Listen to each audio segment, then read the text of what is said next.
Welcome back to my channel, everyone. So today, we'll be talking about permutations, factorials, distinguishable permutations, and circular permutations. So sit back, relax, and enjoy this video tutorial.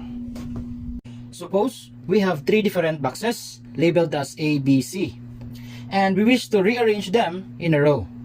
In how many ways can this be done? So let me show you on how to rearrange the following boxes. So first arrangement is A, B, C. Next, let's interchange B and C. So that will be A, C, B. Next, let's place B first, followed by A and C. Let's interchange A and C. And next, let's place C first, followed by A and B. Next, let's interchange B and A. So, how many ways can we rearrange A, B, C? There are 6 ways to rearrange the boxes A, B, C. Each possible arrangement is called permutation. So this one is a permutation, this one is also a permutation, this one is a permutation, this one is a permutation, and this one is a permutation, this one is a permutation. So how many permutations are there? There are 6 permutations. So the next question will be, what is a permutation? Permutation is an arrangement of objects where order does matter. Again, remember the word arrangement of objects, order does matter. Permutation is denoted by P, or permutation of N taking R at a time. So it can also be written as P, N, and R is written there. It can also be written in this way: P, N, comma, R. It can also be rewritten in this way: P, N is written above and R is written below. So you can write it in this way, or in this way, or in this way, or in this way. They are just the same. So earlier, in our example, A, B, C, boxes A, B, C, and there is the number of objects. So how many objects are there? How many boxes? There are 3 boxes. And R is the number of objects taking at a time. So we have used the 3 boxes in rearranging the objects. So R is 3. So if we are going to write this one in this symbol, it can be rewritten as permutation of 3 taking 3 at a time. It can also be rewritten as permutation of 3 taking 3 at a time. It can also be written as permutation of 3 taking 3 at a time, or permutation of 3 taking 3 at a time. Now, let's solve some examples.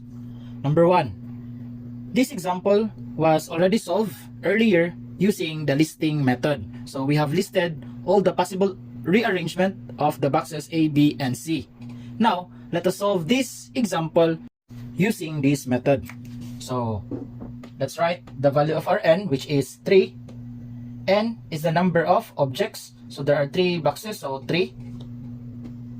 R is the number of objects that is being used at a time. So because we're going to arrange these boxes, so we will be using these 3 boxes in arranging. So the value of our R is 3.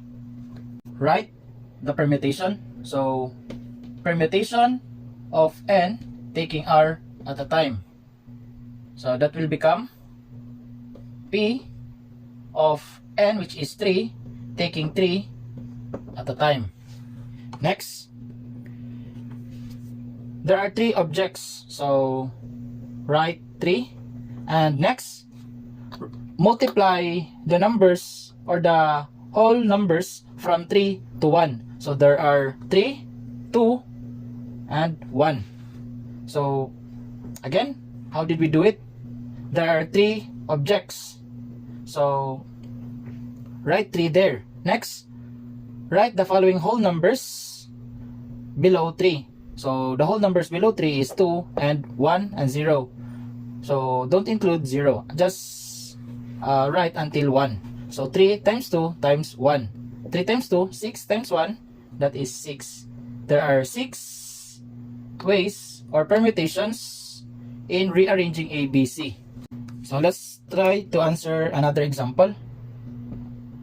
Let's arrange the following objects. We have the following objects as circle, square, triangle, star, and diamond. So arrange, or how many ways can we arrange the following objects in a row? So to solve that one, let's identify our N and R. How many objects are there? There are 5 objects. How many objects are to be used in arranging? We will be using the 5 objects, so the value of R is also 5. Next, write the symbol.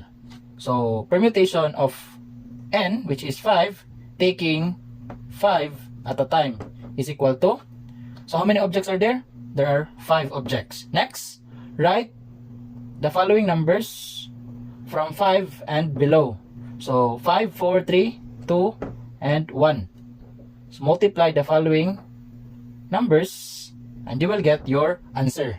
5 times 4 is 20. 20 times 3 is 60. 60 times 2 is 120. 120 times 1 is 120. So there are 120 ways in rearranging these 5 objects.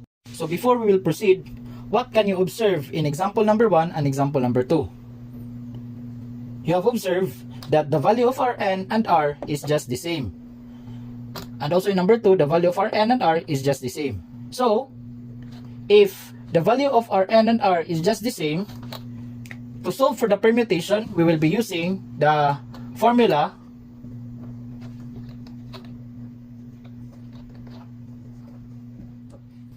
permutation of N taking R at a time is equal to N factorial. So this symbol is called factorial. So factorial means this one and this one. Writing the numbers from that number and below and then multiplying those numbers. So for example, 5 factorial. This one is 5 factorial. So 5 factorial means 5 times 4 times 3 times 2 times 1. While 3 factorial means 3 times 2 times 1. For example number 3, we will rearrange or scramble the word or the letters from the word object. So how many ways can we scramble or rearrange the letters in the word object? So again, let's write the value of our N and R. The value of our N is 6 and the value of our R is also 6 because we will be using these 6 letters in scrambling. So write the formula.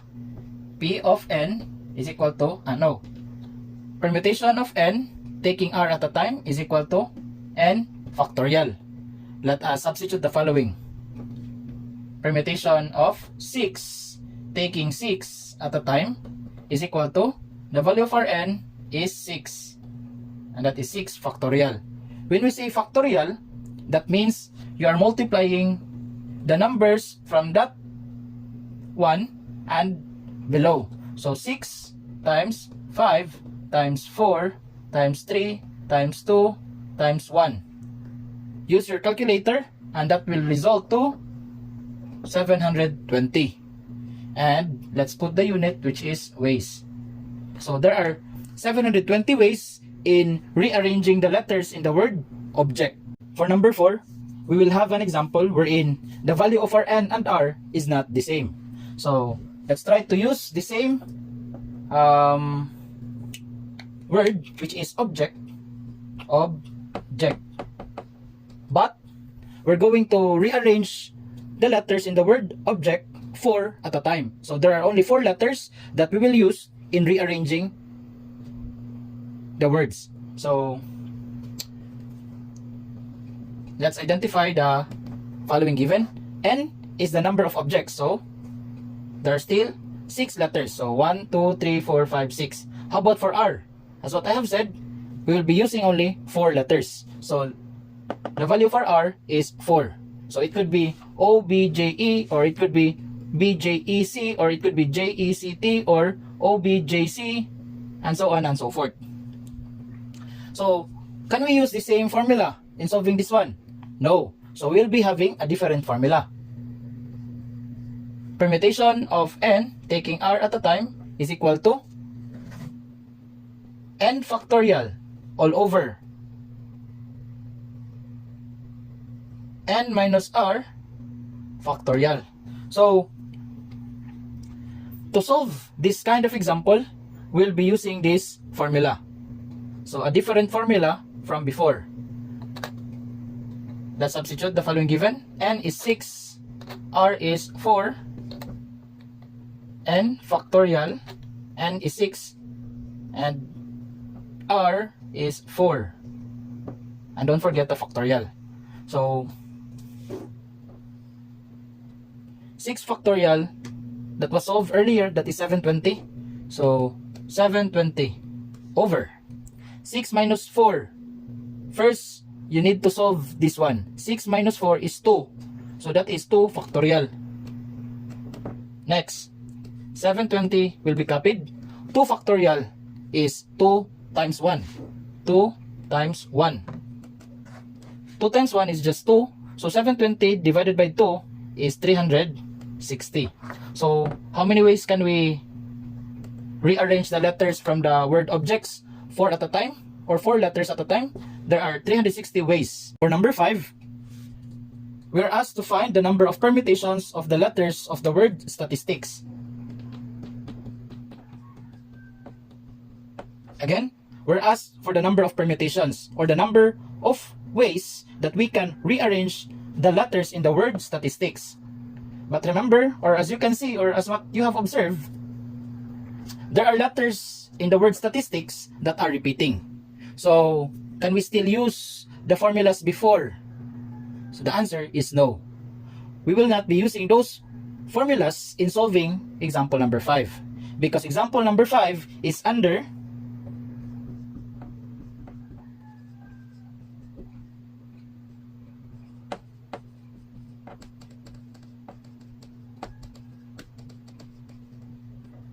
distinguishable permutations, or distinct permutation. Again, distinct permutation.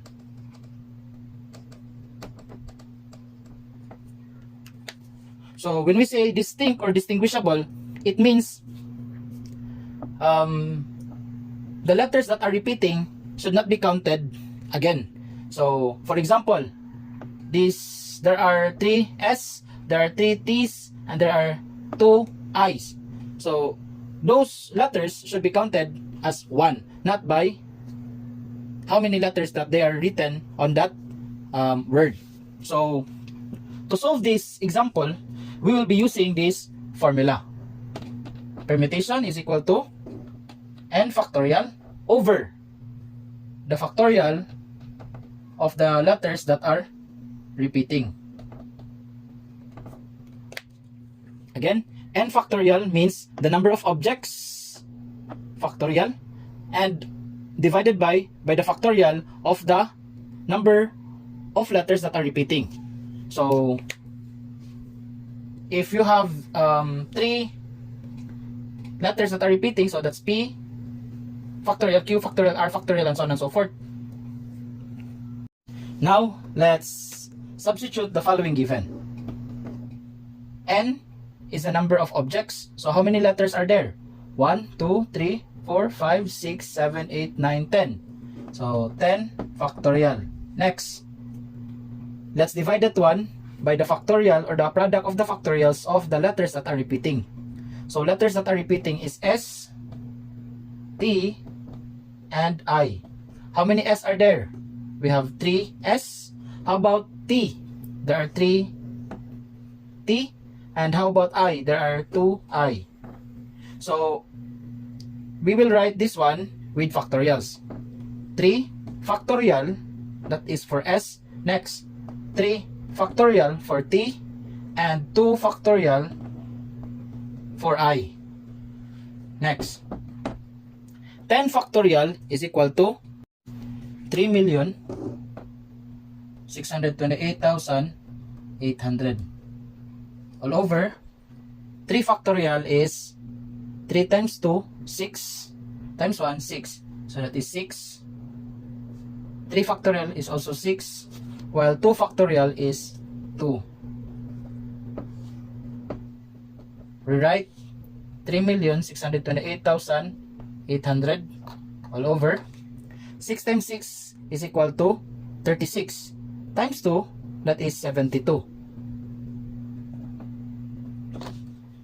3,628,800 divided by 72 is equal to 50,400. So there are 50,400 ways or permutations it depends on what is asked in the problem. So there are 50,400 ways in rearranging the letters in the word statistics. For number 6, we will have a different example with the other numbers. Why? Earlier, we have arranged the objects in a row. So for example, boxes are arranged in a row. So they are arranged in a row. Now, for example number 6, we will be arranging the objects in a circular manner. So for example, boxes will be arranged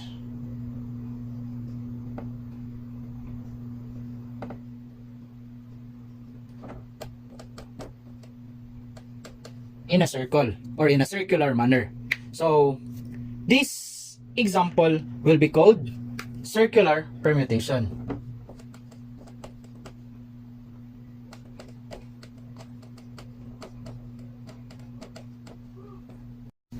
Number 6 example is, in how many ways can 3 people be seated around a circular table?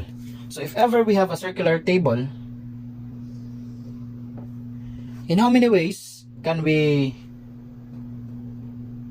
let these 3 people sit around a circular table? So these are the chairs around the table. Let's try to manually show the ways on how we can let these 3 people sit around the table. So first, this is person 1, person 2, and person 3. This is one way of letting them sit around the table. Next, if we will change this one to another arrangement, if we will put there 2, next 3, and then 1. As you can see, after 1, that is 2, and after 2, that is 3. Look at this arrangement. After 2, that is after 1, that is 2, after 2, that is 3. Still, they are in the same pattern or order. So that is considered as equal with this arrangement. And also, if we will let 3 sit there, and then 1 sit here, and then 2 sit here, still the same arrangement with the first one. So what is the other way of letting these 3 people sit around the table?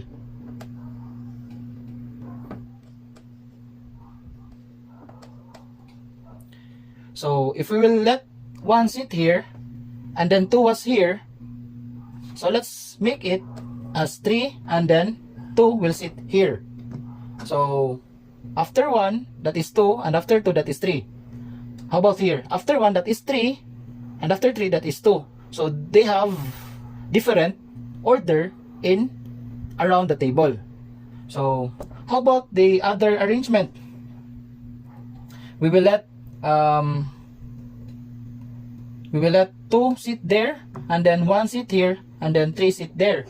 Still, this arrangement will be the same with the arrangement above. Why? After 2, it is 1 and then 3. After 2, it is 1 and then 3. How about this arrangement?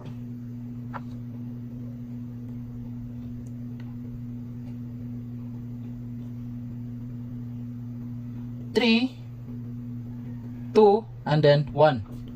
So, still this arrangement will be the same with the above arrangement. Why? After 3, it is 2 and then 1. So, after 3, it is 2 and then 1. Still, the order is the same with this 1. So, what is the final answer for this question? In how many ways can 3 people be seated around a circular table? So, the answer is 2 ways. There are only 2 ways in letting 3 people sit around the table. It's this pattern and also this pattern. So 1, 2, 3, and then 1, 3, 2. Sir, question. Is there any formula that we can use in solving this kind of permutation or the circular permutation? Yes. The formula for circular permutation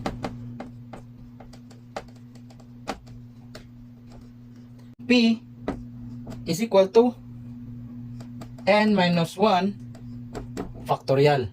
So again, permutation is equal to n minus 1 factorial, or the factorial of quantity n minus 1.